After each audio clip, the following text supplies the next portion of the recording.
Good evening, ladies and gentlemen. Welcome to another lecture session of Tuesday night advanced class at the Los Angeles Chess Club. So this is the last Tuesday of August, and typically we go over some games on the topic of the month, which is Art of Attack, and we've been showing you guys many games last few weeks. So tonight I figured with the upcoming World Championship match coming up in November in New York between Magnus Carlsen and Karjakin, I show one of the best games of these guys tonight. First hour, I show a game from Magnus Carlsen that he played, actually two games of these guys against each other. One that Magnus won, another one that Karjakin won. So it's good to know the lifetime record of these guys against each other. In classic games, Carlsen is ahead of Karjakin, lifetime records 4-1 with 16 draws.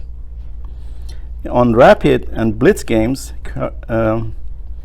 Carlsen again is ahead 14-7 with 5 draws.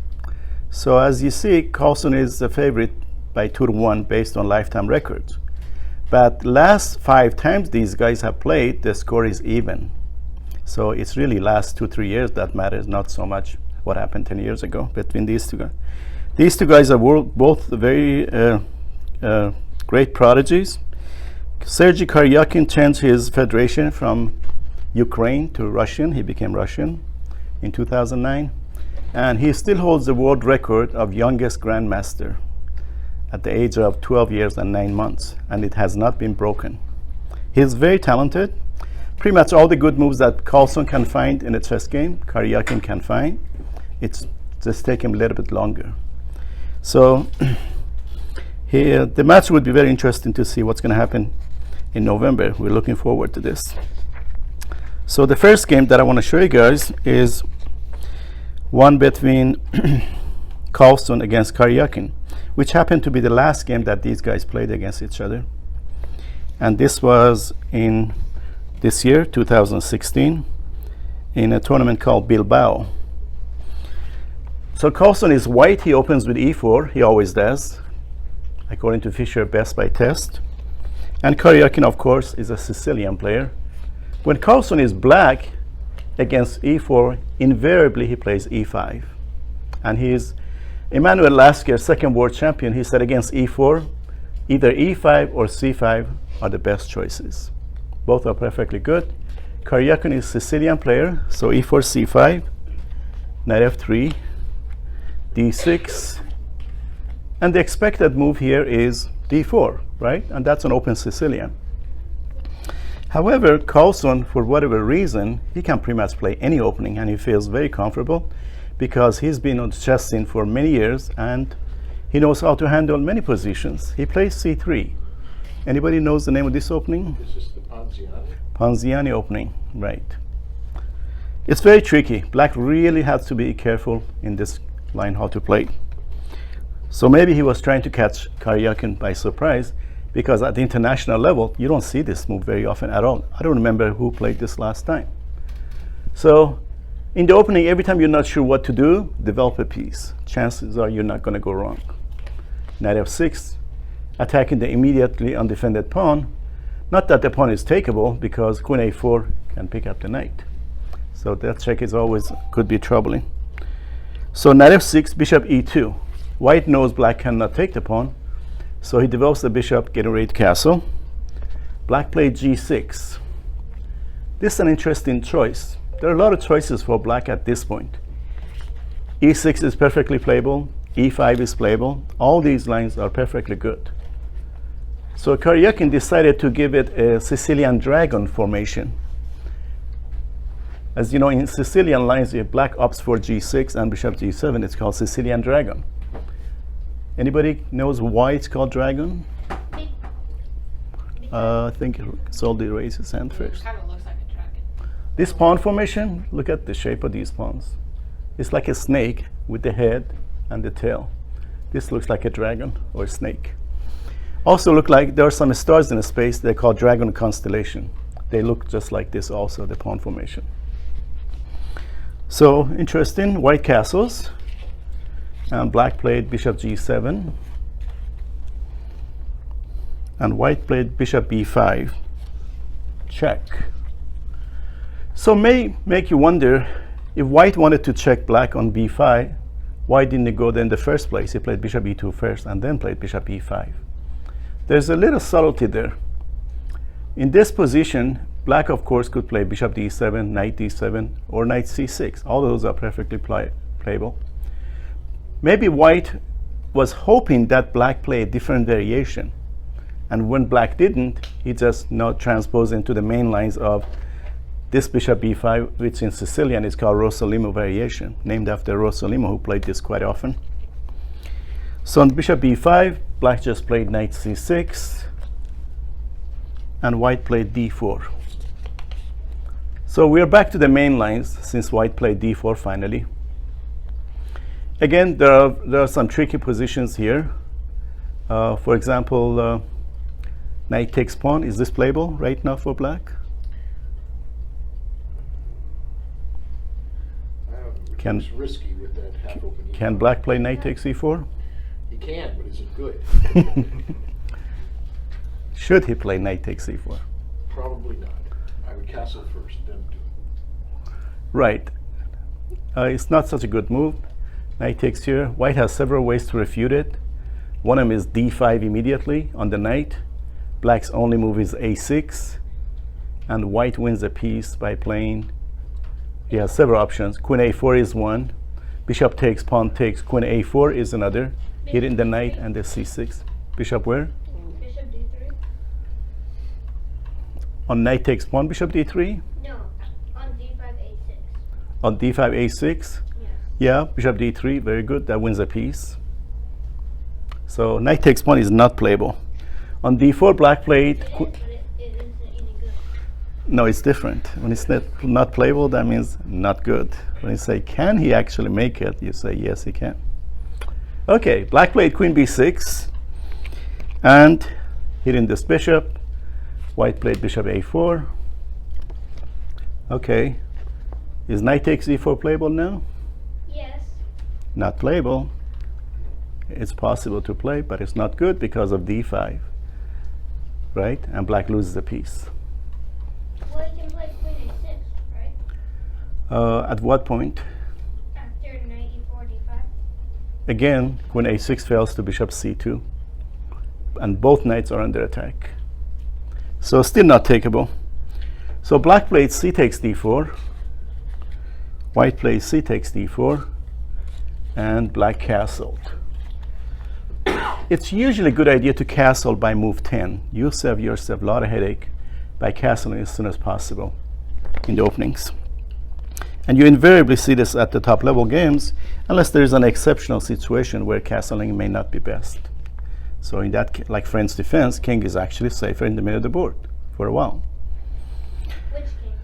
In French defense, No, which king? Which king? black's king. Oh. Black's king is better off staying in the center for a while. So after black castled, white played d5. This is a space gaining move, and white eventually will play bishop e3, kicking the queen. Now black has to worry about the knight.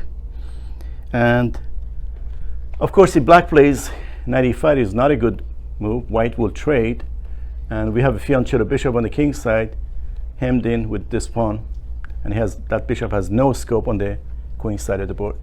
So it's not a good idea. So black played knight b8.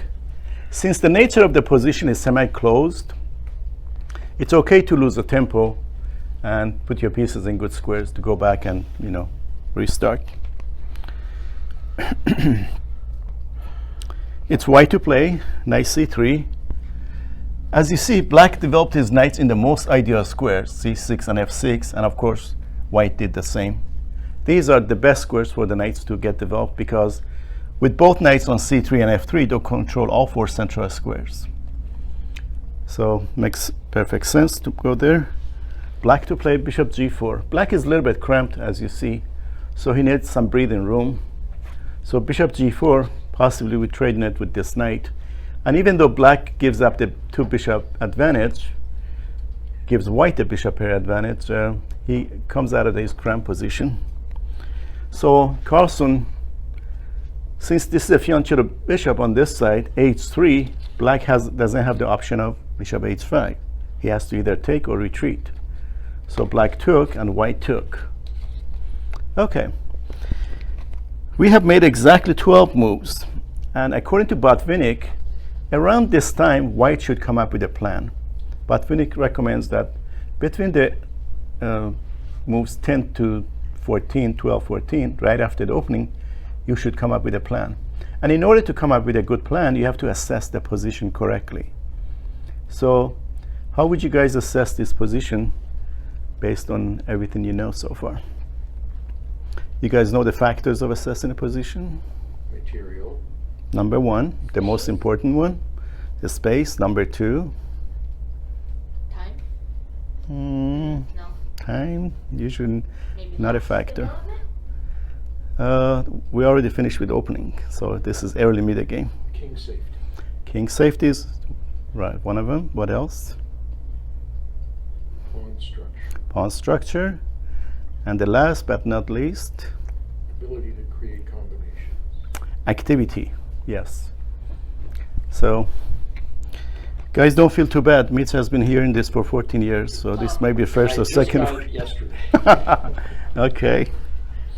So, it's black to play knight bd7. You see, knight b has a beautiful square on c5. So knight bd7. So, oh, we did our assessment, but not planned. How should we continue? It's very difficult in positions like this to plan. There are 5 types of pawn structure that we have in chess: open, closed, fixed, mobile, unclear. Open is when there are no pawns in the center at all. So this is not one of them. Closed, when the central pawns are locked up. Had this pawn been on e5, this would have been a closed center, locked up or closed. So it's not that. Mobile. Mobile is a situation where there are 2 pawns in the center, either by white or black, sitting next to each other. So this is not mobile. This would have been mobile. So this is not mobile either. Fixed. 2 pawns in the center in front of each other with no pawns in the adjacent files. So this would be a fixed center. No pawns in the adjacent files. So this is unclear, the pawn structure. Since it's none of these first 4 types, it's the 5th one, and it's unclear. So how to play with unclear center? This is the hardest one of all 5, because so many things can happen. Unclear center can become closed, can become open, can become mobile, can become fixed. It can become anything. The only type of center that cannot become another type, anybody knows what that is? Fixed. No, any center can still become fixed. Open. Closed can never, open can never become closed. Open, that means no pawn in the center. How can you end up with 4 pawns in the center later on? It's nearly impossible. I've never seen F pawns on the caption. In Buckhouse it could happen, but not in chess. Okay. So it's hard to say what the plan of action should be for both sides, but white has a decisive permanent advantage. Anybody knows what that is? Let's take a look. Oh, the bishop pair. White has the bishop pair, and having the bishop pair is a permanent advantage. We have temporary advantages in chess and permanent. Temporary advantage, let's say white has a lead in development. It could evaporate, right? But temporarily, extra pawn is a permanent advantage because the other side may not recover. He may not be able to come back and get the pawn. That's also a permanent advantage. What about an attack? Attack depends how it is, how viable it's going to be. Okay, so it's white to play now. He would love to play bishop e3, but he's going to drop the b pawn. So, you guys care to guess white's move at this point? Bishop b3. Rook b1. Bishop is already in a good diagonal. He doesn't like to remove that bishop. Rook b1? Plus bishop b3, knight c5, he has to worry about this bishop. That would be under attack twice. Rook b1. Rook b1, very good. See, chess is such a simple game. Just play common sense. Rook b1. And do we have an open file in this position? Yes. What's the definition of open file? No pawns. No pawns by neither player. Okay. So the c file is an open file. There's a saying, rooks belong to open files. If there are no open files, half open files are the next best thing. Do we have any half open files? Yes. No. No. All the other files are closed. Mitch forgot his glasses. So black played rook fc8 because the action is going to be on the queen side. After all, Sicilian is a queen side attacking oriented line setup for black. Strategically, black, in Sicilian defense, the queen side belongs to black. The king side belongs to white. But it's a bummer if white castles king side. Right. So, rook fc8, it's white to play bishop c2. Like I said, bishop b3 would not have been as good because of knight c5. So bishop c2, and at some point, white, you see white has already lined up his bishop towards the king side. This is his strength, so he needs to pile up pieces on this side of the board. Bishop c2, we're still towards the fairly end of developing the stage. So, Also, did bishop c2 guard against the potential threat of rook c3? yes. Well, for now, queen is defending the knight. But then black could have played. But he anticipated black's attacking the queen. It's obvious. Knight e5. White to play queen to e2. And this knight doesn't have a future around here, right? So look at all these squares. So when one of your knights or bishops or one of your pieces doesn't have much scope, you want to reroute it to find the good squares for it. Or trade it off. Or trade. So black played knight fd7. And it's white to play. Now it's time to probe black's position. Moves like bishop e3 is perfectly playable. Black could play queen a6, queen a5, queen back to d8. Carlsen played bishop g5. And depending on how black is going to react and defend this pawn, you know, he's going to find his action plan next. So Karjakin felt like this is an empty threat. This pawn actually is a poison pawn, a pawn that your opponent doesn't mind giving it up. It's actually not takeable. So he played h6. This move is like on your face. Take the pawn if you dare. What happens if white takes the pawn? Carlsen. F6. And the bishop is trapped. And followed by king f7 next, and bishop is lost. And the best you get is 2 pawns. So on h6, there are a lot of explanations. It's not that Carlsen missed this move and he realized, oops, I cannot take that. His idea of bishop here is to soften black, trying to provoke move pawns like this and weaken black's king side. Plus that this bishop is kind of too congested around here. He needs to get the pieces out to spread them out. So I played bishop h4. The long-term plan for this bishop is to eventually white will play king h1, push the f pawn, and e5 is a strategic goal for white. Of course, for now it's impossible. Black is controlling that square so many times. So bishop h4, black to play g5. This is exactly what Carlsen was hoping for, this move. And at first it doesn't seem to be bad, because after bishop g3, black could play knight g6 and another knight coming to e5. Because black has made some committal moves on this side of the board, white eventually is hoping after king h1 f4 to launch an attack, and this square is extremely weak. So black is anticipating a big king side attack coming. So how can you take the poison of attacking king side away from white?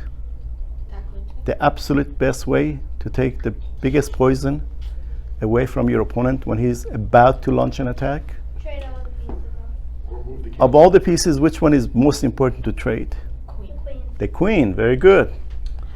So black played queen a6. He is willing to do this at a cost of having double pawns on the a file, which is not horribly bad, because he will have the half open b file later on for rook to attack. And of course, if you're about to attack, if you're having a lot of space advantage, whatever is good for your opponent is not good for you. So you should avoid trading. So what should white do? Dodge. Move the queen. Queen to d1. Not d2 because knight here would be embarrassing the queen. Queen to d1. There's nothing wrong with moving the queen back to the original square. What about queen e1? Queen e1 and black could play knight here. That's maybe. That was possible. Black had that possibility. Now black doesn't have that possibility. You see, it's just a matter of time.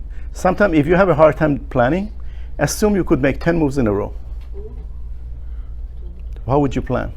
I would move the king to h1, then play f4, then f5 will force open. You will have a half open file. Either black will take or you take him. And You just, said 10 moves it in a row, just, you take everything. well, assuming you don't capture anything. Oh. So this is one good way to think about planning. Have a dream position. There's a story that in 1925, when Capablanca went to Moscow to give a simultaneous exhibition, he played all those guys in the simul, and there was a 14-year-old boy, and after the simul that Capablanca beat him, the 14-year-old said, "Mr. World Champion, how do you plan during a game?" Pretty good question from 14-year-old. So Capablanca looked at, he even had a position with him. So like in this position, how do you plan? So Capablanca looked at it, he set up the position, and then he moved the pieces around. It's like made 5, 6, 7 moves for white. And then he said, this is the position you want. Now work towards it. So that 14-year-old, by the way, is Botvinnik, who became world champion later on, and he became one of the best planners later on. And he got it from Captain. He got help. So in this position, what area is black's strength? Nick, The queen I'm side. sorry, quick question. I know you mentioned a couple of times moving king to h1 before playing f4. Mhm. Why? Because if he wants to push the f4, he doesn't want this diagonal to be open, Open, gotcha. because he could get a check at the wrong time. A couple of moves ago, queen was on b6. But even if queen moves off, almost every time you want to touch your f-pawn, it's a good idea to have your king on h1, so you won't get that check at the wrong time. That's the point of king h1. So black's area of activity is on the queen side. So black wants to double up rooks on the c file. Yay. So play rook c4. You see black is playing very actively. And sure enough, comes that move king h1 and rook ac8. Okay, how do we assess this position now? I'd say slightly better for white. By playing g5, black weakened the square a little bit. But looks like black has good control of the only open file. Queen side belongs to black at this point. But like I said, Sicilian, especially with a stabilized center, white is eventually trying to, especially on this move, is a giveaway that he's trying to push the f-pawn. White is hoping to have a king side blast on this side of the board. It's white to play, sure enough, f4 immediately. G takes f4. How should white recapture? With the rook. Rook. It's triple look. Actually, with the bishop. He captured with the bishop mainly because he wants to go after black's weakest spot. What is black's weakest spot? The h6 pawn. h6 pawn. So bishop takes, and black played queen back to b6. So black is already feeling that maybe I need queen's help on the king side, like queen here and queen here, to guard this pawn, or possibly penetrate along this diagonal at some point. So played queen b6, and of course Carlsen goes for full charge, queen h5 after black's weakest point. King h7, I guess. King h7 is possible, but black figured that I can gain a tempo on the queen.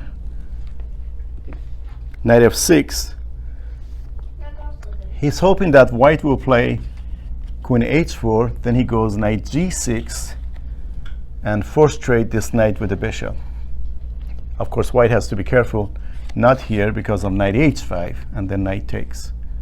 But on knight f6, Carlsen played queen f5. You see the problem with one pawn push g5, it would have long-term consequences. And since black has already parted with his light square bishop, that means light squares are weak. Here's a lesson for all of us. Whichever bishop your opponent does not have, whatever color square bishop, he is weak on those squares. So occupy, control those squares. Oh, there's a pawns are on those squares. So white to play queen f5, black played queen d8, sure enough. Now one of black's ideas could be queen d7, challenge the light squares that he's weak at. Queen d8, of course. Bishop e5.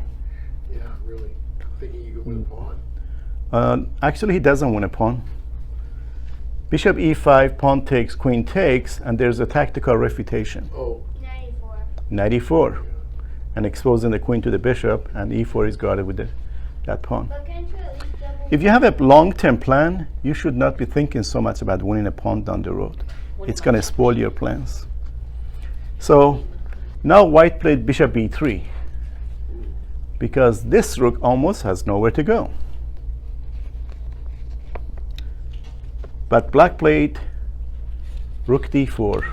Okay, rook is coming to d3 possibly. It is white to play. Now he took. Bishop takes, pawn takes, but it's still same problem. That e5 pawn is definitely a poisonous pawn. You don't want to take. This is a pawn that black wish he didn't have, because with this pawn here, this bishop is really like a big pawn. It's not a bishop, not functioning like a bishop. So it's white to play rook b d1. This move is interesting because on one hand, white is attacking, he has more space, and generally when you have more space, the number one rule is do not trade pieces. On the other hand, the paradox here is that this is black's star piece. When your opponent has a star piece, challenge it, trade it. So it makes sense. And of course, after rook takes, it's black's turn, but if it were white, white would play rook takes, pawn takes, move the knight out of the way, and he's got two pawns that can advance. So black to play queen d7. So black is challenging and hoping to trade queens. Once the queens come off the board, the game would really, at this level, the attacks are pretty much gone. Kramnik is probably the highest rated player, the strongest player in the world, who wins many queenless endings, including against Kasparov. He has beat Kasparov in several queenless endings, which is very hard to do. But it's very interesting. He didn't manage to do it against Nakamura even a pawn up. It happens, yeah, there are a lot of exceptions. Okay, it's white to play. Well, white voluntarily wanted to trade rooks, but definitely doesn't want to trade queens. The number one rule when you have a cramp position, so semi-cramp here on the king side, is to trade pieces, and white refuses to trade, especially queens. So black played rook b4. You see, whether black takes or let white take, it's good for white.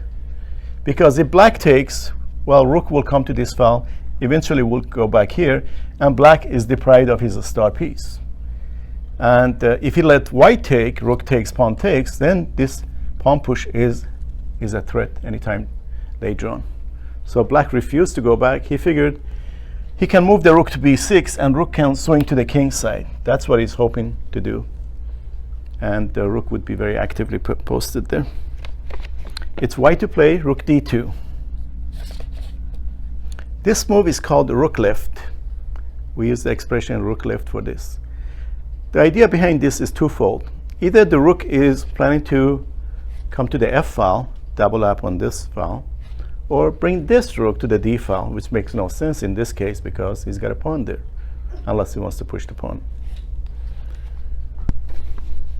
So rook d2, and black played rook f8.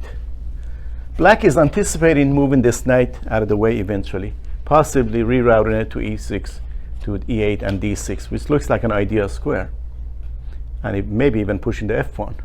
So f7 is weak, so with this move he strengthened f7. Rook f8, you have a question? So like I said, Black's weak spots are the light squares. So white strengthened those squares. When you want to have a kingside attack, one of the most effective ways is to have a pawn avalanche. And you especially do that when they're opposite side castlings. So this move, with the idea of not pushing pawns around your king side, is an exception to the usual rule. Since white has a good show of force over here and king side is white's strength, he doesn't mind pushing here. You see now the idea? Rook wants to come to g2 and launch and go for h4, g5. So he wants to guard this pawn twice with queen and rook. So g4, you see this whole thing is like part of a powerful, great plan. It's like Carlsen spent hours and days on this position to come up with this fantastic attack. There's a saying in chess, a bad plan is better than no plans at all.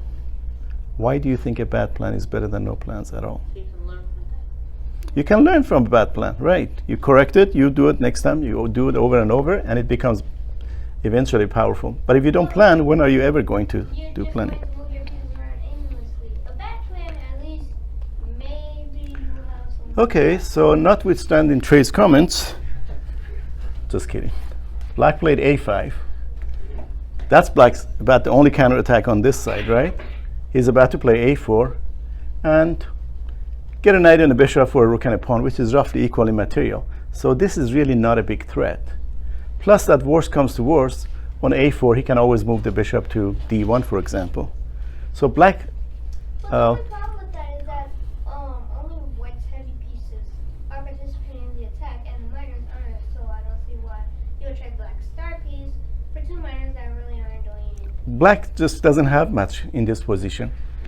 No attack. Anything he does on the king side favors white because white's strength is on this side. So you could say black is already strategically lost Ooh. in this position, even before starting the attack. But this turned out to be a fantastic game, so we go through the whole game. On a5, white played rook g2, per plan, right? h4, g5 is coming. And black knows what's coming, so he played knight h7, possibly with the idea of knight g5. So what should white play now? Or Jesus, h4. And like I said, black wants to swing this rook and defend the king side, so rook b6. And white played g5 anyways. White has a great space advantage in the center thanks to this pawn on black side of the board, and now this pawn, and with three majors on these two files, attack is brewing very nicely. So on g5,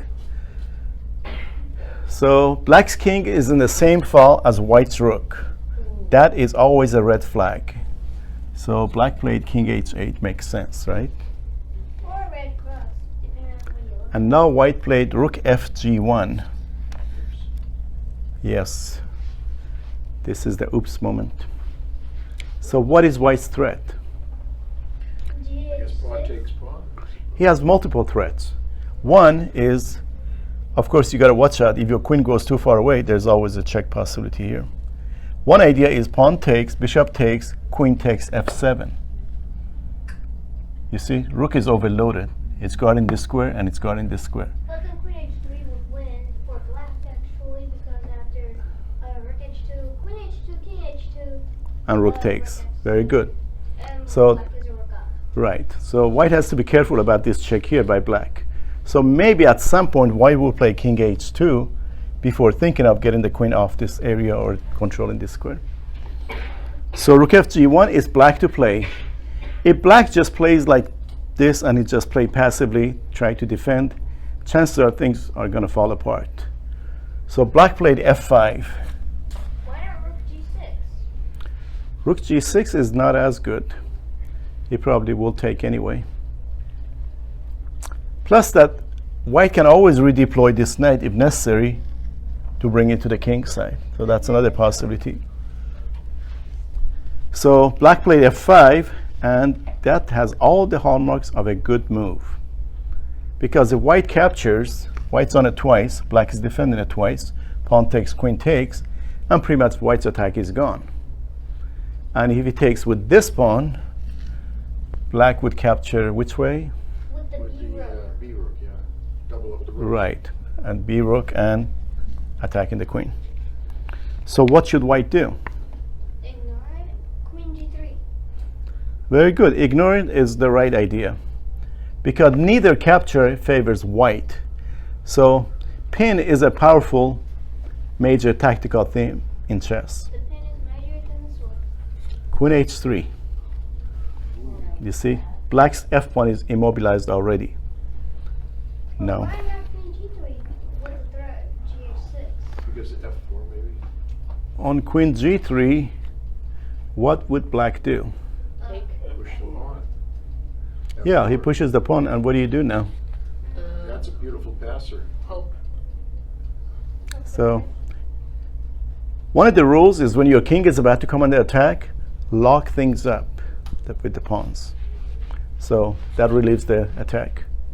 So white played queen h3, and it's black to play. What should he do? Queen C8. H5. So black figured if white ever takes here, he can always take back with the bishop, right? So play rook b4. Why not He Queen renewed C8? that threat. Again. Why not Queen C8? I'm pinning the pawn. Queen c8, and he won't be pinned anymore. In the case of queen c8, let's see, why not queen c8? Good question. Why do you think queen c8 would not work? G6. Well, you see, this move is also in there. That's a beautiful pawn sacrifice to get the knight to d5. And I think he eventually does it in the game. Oh. So you got to yeah. watch out for this move at some D5 point. And then GH6 next move. So, right. Queen D6. And then GH6. So on this, black play rook b4. Queen is on D7. Queen is on d7, thank you. So black played rook b4. It's white to play. Now it's time to do some damage, especially with the rook off the third row, black's third row. G takes h6. Now there is so much force on the g file. So what is black's only move? Bishop H6. Bishop takes. And you guys care to guess white's moves for the rest of the game? D6. It's only 3 more moves. D6. It's like I said, it's possible at some point, but it seems that it's not necessary at this point. White can go for immediate throat. D6 threatens rook G8 forward me. G6? D6. Oh, D6? That's possible. And then threatening mate. That was another way. But of course, on D6, he could play E6 and close the diagonal. So that's also a possibility. Okay. Queen But G3. Queen G3 is much more forceful. What's the threat? Queen G8. Queen G8 check. It's black to play. He played knight F6. Now does D6 do any good? No, there's something still immediate threat. Queen E5. Queen where? E5. Queen E5? No, that pawn is not so good. Because queen takes queen here, and you may have to trade queens. But no, you have Queen F5. Queen G6. Queen G6. There's nothing more immediate and dangerous than this, with the idea of queen takes and mate. Queen G6. So this is move 39. Around here, time control was on move 40. And you'll be surprised so many games have been lost on move 40, trying to quickly pass the time control. Many blunders have been made on move 40 by players throughout history. And this is another game. Of course, it's black's move now, and it's move 39. Black is about to make his last move and get into the next time control. And then he would have plenty of time to think. So black quickly played knight g4, which is a lemon. Anybody knows the problem with this? Let's Rook take a- D4. Oh, pawn takes pawn. You change your mind? Yeah, pawn Six. takes pawn. EF5. Wins a piece. On white's next move, black resigned. He just totally crushed Karjakin in this game. And this says something about where these guys are now. So it's really interesting. Rook takes knight. Yeah, rook takes knight. Your first instinct was better. Knight is guarding the bishop. Remove the guard. Simple. Why not play E5? That one's a piece. Huh? Why not E takes F5? That one's a piece. E takes F5. Let's see if E takes F5 would also work. E takes F5 and Rook or queen takes F5. If either rook or queen takes are you F5, sure you're not missing anything, Trey?